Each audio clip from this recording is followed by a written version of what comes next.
Shalom Bapak Ibu dan Saudara, apa kabar hari ini? Berharap kita semua dalam keadaan yang sehat tentunya. Kita bersyukur atas kasih Tuhan sepanjang hari. Dalam kehidupan kita, Tuhan boleh menolong kita.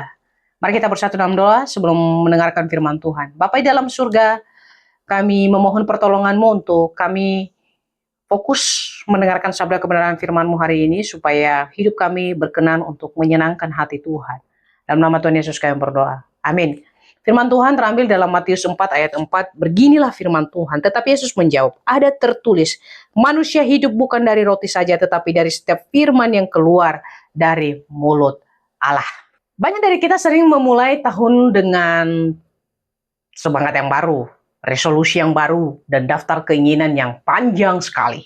Salah satu yang paling sering muncul dalam daftar itu adalah keinginan untuk menyelesaikan membaca Alkitab dari Kejadian sampai Wahyu. Tetapi jujur saja saudara-saudara, seringkali semangat kita luntur saat memasuki kitab-kitab yang terasa sulit, atau ketika kesibukan kita mulai menyita waktu kita, pekerjaan padat, atau ada hal-hal yang membuat kita pada akhirnya tergoda. Aduh, stop dulu deh baca Alkitab. Apa rahasianya agar kita tidak hanya sekedar membaca, tapi benar-benar mengalami perubahan hidup melalui firman Tuhan yang kita baca?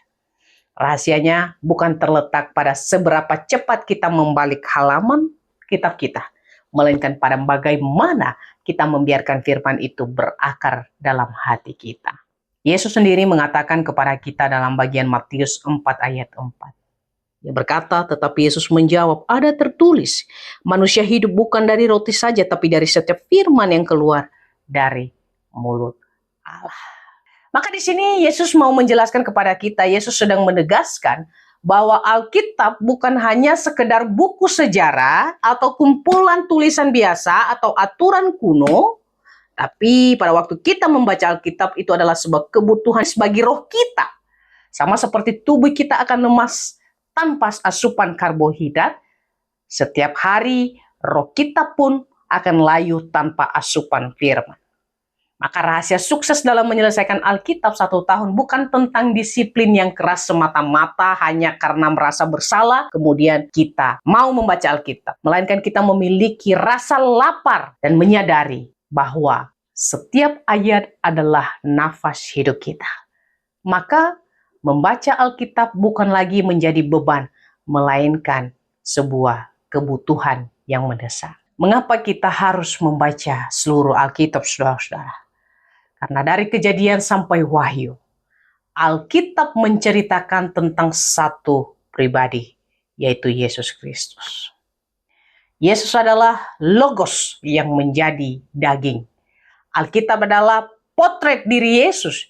Jika kita membaca Perjanjian Lama, kita akan melihat bayang-bayang Kristus.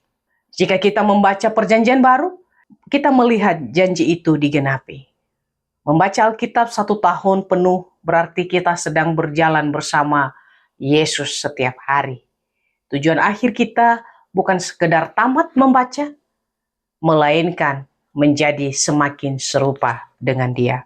Maka pada waktu kita bertanya, kenapa saya harus membaca Alkitab? Mendengarkan khotbah sudah lebih dari cukup. Tidak, Bapak Ibu Saudara. Setiap firman yang kita baca hari ini, masing-masing kita diberi pengertian yang berbeda-beda oleh Tuhan. Pemahaman apa yang kita pelajari hari ini, apa yang kita dapat hari ini, ada Allah Roh Kudus yang mengingatkan kita. Bisa aja seorang hamba Tuhan salah dalam menyampaikan, tetapi firman Tuhan yang ada dalam Alkitab tidak akan pernah salah. Ia adalah wahyu yang sudah Tuhan berikan kepada kita. Ia adalah firman yang boleh mengingatkan kita.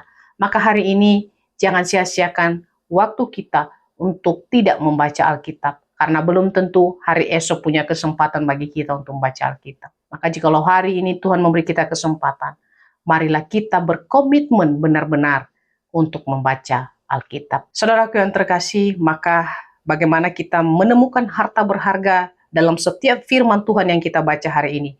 Hal yang pertama yang harus kita lakukan adalah merasakan lapar akan firman Tuhan. Kalau kita lapar akan firman Tuhan, kita pasti akan mencari Dia. Sama seperti kita, ketika kita lapar, kita akan mencari makanan supaya tubuh kita jadi pulih kembali. Maka roh kita perlu asupan gizi yang sehat. Jangan berikan makanan-makanan yang tidak sehat, seperti melihat TikTok terlalu berlebihan, melihat YouTube terlalu berlebihan, scroll yang tidak ada gunanya, dan lain sebagainya. Jangan berikan waktu itu. Berikanlah asupan gizi yang sehat untuk roh kita, yaitu firman Tuhan itu sendiri. Perjalanan membaca Alkitab memang tidak mudah, akan ada selalu godaan. Tetapi saya percaya jikalau hati kita benar-benar rindu untuk datang kepada Tuhan, kita pasti bisa menyelesaikan dengan baik. Jangan menyerah.